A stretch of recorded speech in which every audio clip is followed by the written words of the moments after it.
Francophone Free University of Brussels, home to one of South Africa's daughters. Matladi Debut, young, energetic and extremely driven, a force to be reckoned with in scientific circles. You could easily mistake her for any ordinary girl, but she completed her PhD last year with a few accolades in her name.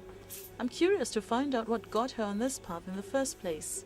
I've always been intrigued in the questions behind, like, what is it that is making it or driving this or making this what it is? And so that's what got me into science in the first place. Spending some time at the lab with her, I'm intrigued at the ease with which she mixes all these chemicals. Well, there's no room for mistakes, I suppose. Measurements must be precise and require the highest level of concentration. Such a delicate process. I ask her if she ever makes mistakes. She tells me she makes no mistakes anymore. Scientists are sometimes perceived to be logical thinkers, and to some they seem rather boring. But Matladi is rather different. Not only does she immerse herself in this wonderful world of science, but she engages you on any topic, be it politics or just spiritual matters. Her PhD project focused on identifying the processes that lead to breast cancer. We wanted to understand what it is that makes a difference between normal cells and benign cells or localized cancers and cancers that have gone into different parts of the body.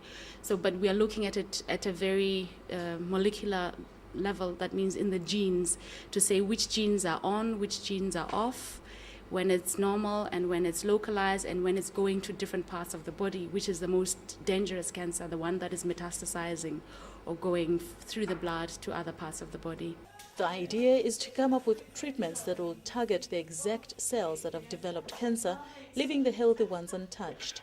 An improvement to current cancer treatments which, although effective, attack healthy cells as well. Only 5% of breast cancer cases are passed from generation to generation, and her current research is looking at other possible causes. Matladi strongly believes that governments should spend more money on basic sciences, which would add more value to specialized research.